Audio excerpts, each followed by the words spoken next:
you. Please join me in welcoming a woman who shines brightly as on the silver screen as she does in a humanitarian work. A dedicated advocate for children. She's a powerful voice for those who can't speak for themselves. Ladies and gentlemen, a thunderous round of applause to UNICEF India's celebrity advocate since 2014, the stunning, inspiring, and the lovable Mrs. Kareena Kapoor Khan. You know, she also loves it when people cheer for her louder. Come on, everybody.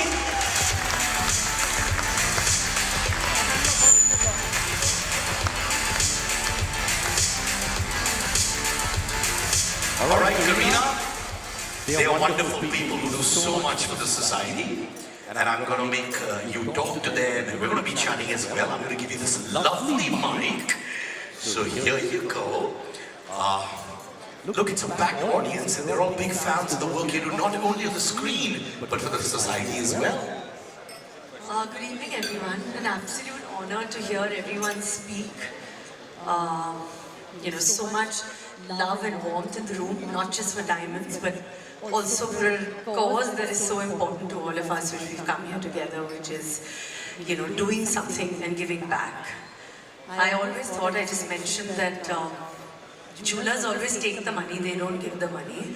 But tonight is very, very different, and I'm so happy to be here, to be part of the fact that all of you guys are doing such wonderful work, and I can share it with so many of you distinguished guests over here. And I look forward to our chat and to telling you about, of course, my journey with UNICEF India, for which I'm National Ambassador now, and which I'm very, very proud of, because I've been working closely with them for over a decade. I'm National Ambassador for Child Rights, something that is very, very close to my heart.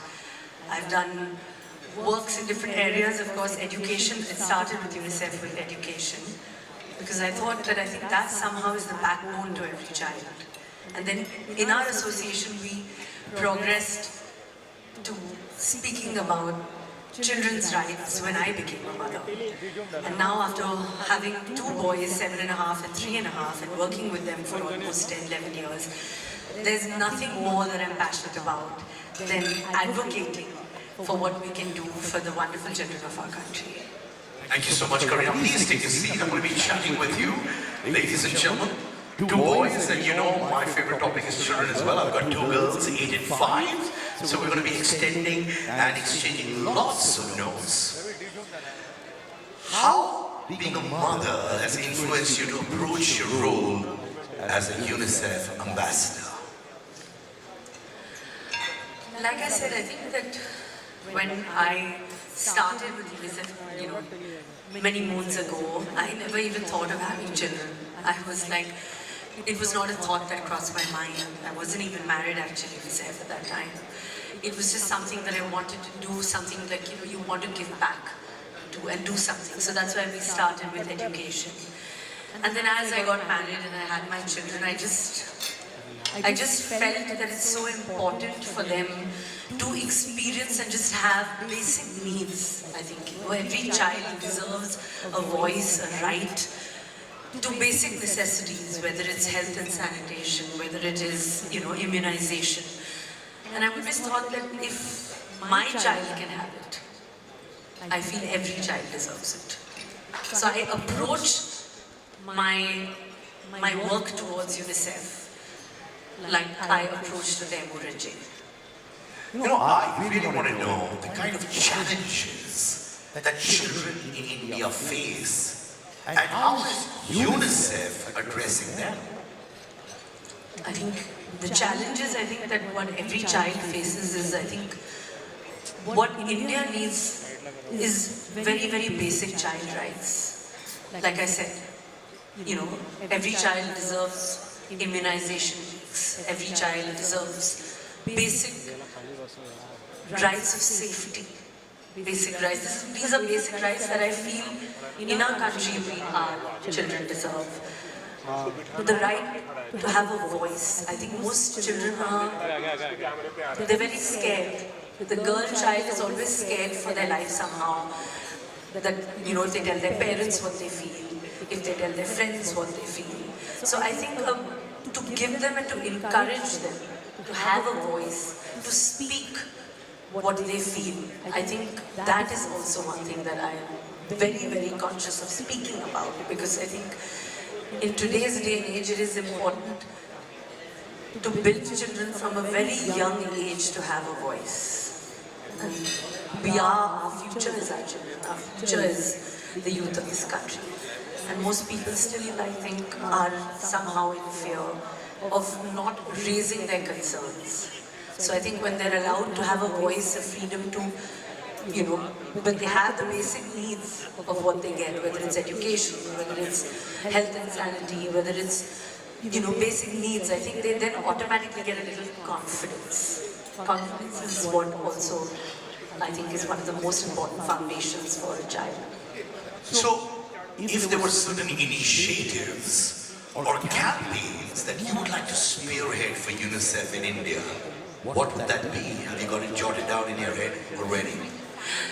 Well, we've done some amazing campaigns together, for which have been very close to my heart, which was about a topic that people are not openly talking about, which is Breastfeeding Week, which is so important for mothers and women to talk about and address in small towns.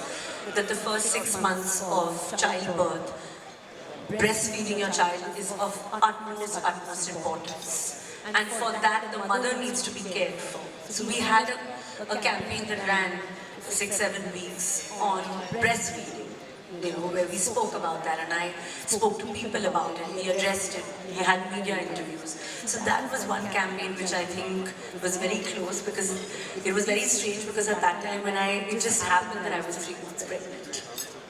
You know, I've always believed you're a superwoman. I've known you for so many years. And you know that I believe that truly, all right? She's a superwoman with its giving 150% to her acting. She does it effortlessly with its family, with its giving back to society.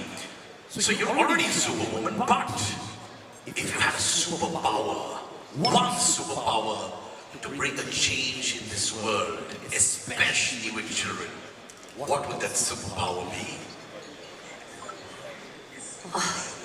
I think the superpower would just be happiness, that I would want each and every child to just have a smile on their face, and a beautiful smile, and always be happy, because that is something that's so important, you know, that to just feel happy. I wish there was no sadness, and to, you know, just remove all the sadness in life and just be, I would pray for happiness. Okay, how many of you agree with us? Who would like to bring abundance of happiness amongst the children? Put your hands up if you agree with Karina. Look at that. I love it. That's what I tell my children to do. First thing is just be happy, happy, happy. And sometimes it's just basic, simple things that make us happy, right? It's the simple things that are the most important, I think, you know, in life. Eating a meal together with your child, reading a book with your child, giving them focused attention and time. I think these are things that bring them happiness, also and joy, which they'll remember forever. You know, I've always noticed this when I see Karina's interviews and when she chats to me on interviews. I always believe you've said that again and again, that work comes. But for me, my children, my family are always priority. In this day and age when people talk about hustle, wherever I go, people say hustle, hustle, hustle. And it tires me out hearing the word hustle. And here it's refreshing to see a woman like you who says, acting hoga, films will happen, but family time is most important. And I'm sure it comes from the upbringing as well. Who were your role models when you were growing up? I feel in life, we're so busy constantly running behind either के we want to make a name for ourselves, कोई पैसे के लिए भाग रहा है, कोई काम के लिए भाग रहा है, कोई किसी और चीज के लिए भाग रहा है. But I feel somehow in today's day and age where mental health is such an important aspect and a topic that needs to be addressed, I feel nobody's talking about doing what they want to. Nobody's talking about happiness. Everyone's talking about, okay, this is what I want to achieve, or so and so has so many